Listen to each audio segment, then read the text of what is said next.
Bombshells, controversies, fights, emotion, happiness, and laughter. This is the daily life of a Rangers fan. Today, I've got 5 news updates for you, my friend. Chris Boyd reveals what happened after the Rangers tantrum as he flips the script on Chris Sutton, the real reason Hagi hasn't been sold by Rangers. Liverpool and Arsenal learned the very high clause to sign 2023 Rangers-linked Victor Gyökeres. Fabio Silva is convinced he succeeded at Rangers, and the Las Palmas loan transfer proves it. Rangers could accept a James Tavernier offer amid today's Turkish update. I'd love to read your comments on the video. I make these videos every day with you in mind. We are the people, let's get started. Chris Boyd. You've got to love him, haven't you? After Rangers' absolute disaster at Celtic Park, where we got a proper 3-0 pasting, Boyd's post-match meltdown on Sky Sports was one for the ages. He absolutely tore into everything. The players, the setup, the whole lot. It was like watching a man who'd just realized his fish supper had been swapped for a salad. Fuming doesn't even cover it. Now enter Chris Sutton, Mr. Smug himself, who couldn't resist twisting the knife a bit. Sutton suggested that after such a miserable display, he'd meet Boyd in the car park for a big ol' hug to console him. And just to really rub salt in, he even threw in a cheeky comment about doing a huddle together. You could practically hear Boyd's blood boiling. But here's the thing. Boyd claims he was over it straight away. Right. He says once the cameras were off, he wasn't biting. But the way he went in on Rangers during the broadcast, I'd say the anger was real. Boyd wasn't just mad, he was absolutely raging. And to be fair, who can blame him? He pointed out how we've struggled to even lay a glove on Celtic in recent games. I mean, the lads started well enough, but once Celtic had that goal chopped off, it was like Rangers forgot how to play football. Boyd said it best. Where are the leaders? Who's going to stand up and fight in a cauldron like that? When asked if he took Sutton up on the cuddle offer, Boyd gave a proper dig back, saying, "Definitely not. He can't even get a cuddle off his wife, never mind me." Oof. That's a bit sharp, isn't it? But Boyd's not wrong. It's always easy to be full of banter when your team's winning.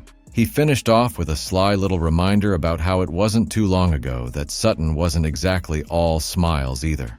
So, Boyd's licking his wounds for now, but you can tell he's not going to let Sutton off the hook that easily. Rangers just need to find that fight again, and soon, or Boyd might end up in the car park looking for a cuddle after every game. The Haji saga.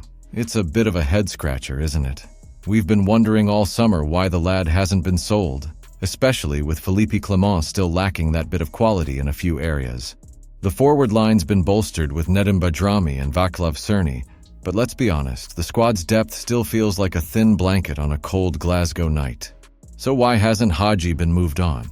Well, according to the ever-outspoken Giovanni Bacali, it's all down to Rangers' price tag. The club have slapped a fee of £3 million on Haji, not exactly breaking the bank in today's market. But here's the kicker. Haji's not getting any game time, so no one can really see what they'd be buying. He's not even warming the bench, never mind getting on the pitch. Bacali, who Haji's distanced himself from, says this is the big problem. Now it's looking more and more like Haji's staying put at Rangers, and you know what? He might just deserve a shot at redemption. Since coming back to the training ground at Auchenhowie, the guy's been the ultimate pro. He's a model of how to handle yourself when you've been cast aside. Take note, Todd Cantwell. Haji's made it clear he loves Rangers and wants to fight his way back into Clement's plans. The man's got heart, and you've got to respect that. Let's put it this way. Is it worse to have Haji sitting in the stands costing £22,000 a week or be £6,000 out of pocket to actually have him on the pitch? Because if that contract clause about his wages bumping up is true, it's not a massive hit to let him play, especially after Scott Wright left on deadline day. We've cut some of the wage bill already. And that transfer fee of £3 million, it's what we paid for him back in 2020. And it's not unreasonable for a player with Haji's experience. If Rangers were signing a lad with his record at the Euros right now, fans would probably be buzzing. So what's the real issue here? Maybe it's time for Clement to rethink this one. Give Haji a chance. We might be sitting on a player who can actually help turn things around. Here we go again with Rangers missing out on another gem. This time it's Victor Gyökeres, the Swedish striker who's now lighting it up in Portugal. We've struggled to find a proper, reliable goal scorer since the days of Alfredo Morelos. And let's be honest, even El Bufalo had his fair share of misses, especially in the big games like the Old Firm. Antonio Kolak showed promise, but then he just faded into the background when the manager switched. Now when Michael Beale went on his summer shopping spree, bringing in Cyril Desires, Danilo and Sam Lammers, we all thought the £14 million shelled out would finally sort our striker woes. But lo and behold, that same summer, Rangers were linked with Victor Gyökeres, and now the lad's being valued at a staggering £84 million. We're talking about the kind of player who could have made all the difference. But as always, we just couldn't afford him. Gyökeres, after smashing it at Coventry City, was tipped for a Premier League move. But no, Sporting Lisbon swooped in with £18,750,000. And now they're laughing all the way to the goal charts with his 50 goals and 18 assists in just 50 games. And now clubs like Liverpool and Arsenal are sniffing around. But if they want him, they'll need to cough up a whopping €100 million. Sporting's manager, Ruben Amorim, reckons the price is justified, and fair play to him. They've hit the jackpot. Meanwhile, back at Rangers, we're left wondering what could have been. Rangers always seem to be one step behind, spotting the talent but not having the funds or the pull to bring them in early. Gyökeres was picked up for a mere £1 million by both Brighton and Coventry City before hitting his stride. And this is where we need to get smarter. By the time a striker's bagging 20 goals a season in England or Portugal, it's already too late for us to get involved. If we're ever going to compete properly, we need to find the next Gyökeres before they blow up, not after. Otherwise, we'll be stuck watching Arsenal and Liverpool battle it out for these players while we're left wondering what might have been. Fabio Silva, remember him? The lad came to Rangers with a bit of hype, didn't he? Wolves paid a whopping £35 million for him back in 2020, and then he rocked up at Rangers on loan, eager to show us what he's made of. He managed 6 goals in 25 appearances, which, let's be honest, isn't exactly setting the heather on fire.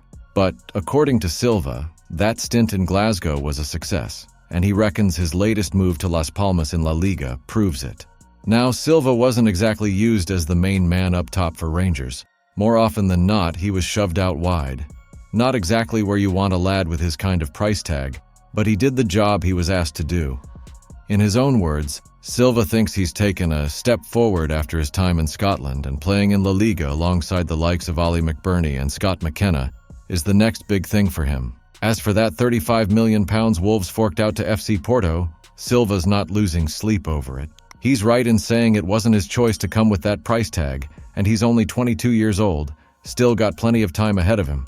He reckons he's done things well, and to be fair, the move to La Liga might just be the fresh start he needs.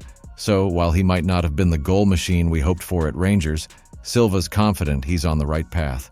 Whether we'll look back and say, he was a success at Rangers remains to be seen, but he certainly seems convinced. So it looks like the James Tavernier transfer saga isn't over just yet. Our skipper's name has been thrown around quite a bit, especially with all that Turkish interest from clubs like Trabzonspor and Besiktas during the summer window. But here we are. Tav is still at Rangers, and there's now talk about cashing in on him come January. According to the chat on Football Insider, January might be the last real chance for Rangers to get a decent fee for Tavernier, especially since he's now 32 years old and his contract runs until 2026. With the Turkish window slamming shut today, there's no immediate threat of him heading off right now, but the club is open to listening to offers once the winter window opens. Let's not forget, though, Tav's been our top goalscorer and assist maker last season, racking up 36 goal contributions across all competitions. For a right back, that's bonkers. He's got 125 goals in 467 appearances for the club and was instrumental in leading us to that long-awaited 2020-21 Premiership title. But here we are, sitting 4th in the league, 5 points adrift of Celtic after that dismal 3-0 defeat in the Old Firm. With the likes of Kemar Roof, Connor Goldson, Ryan Jack, Borna Barisic, and John Lundstrom all gone, it's clear we're in a bit of a transition phase. Come January, will Rangers look to cash in and move on from Tav? It could be the club's best chance to get a decent fee, but losing him would leave a massive hole. not just in terms of goals and assists, but his leadership on the pitch too. We'll have to wait and see how this one plays out. Leave your thoughts on each of the news stories in the comments below. Hit that like button on the video, and if you missed yesterday's video, it's packed with bombshells too. I'll leave the link at the end for you to check out. Don't forget to comment what you think over there. Thanks.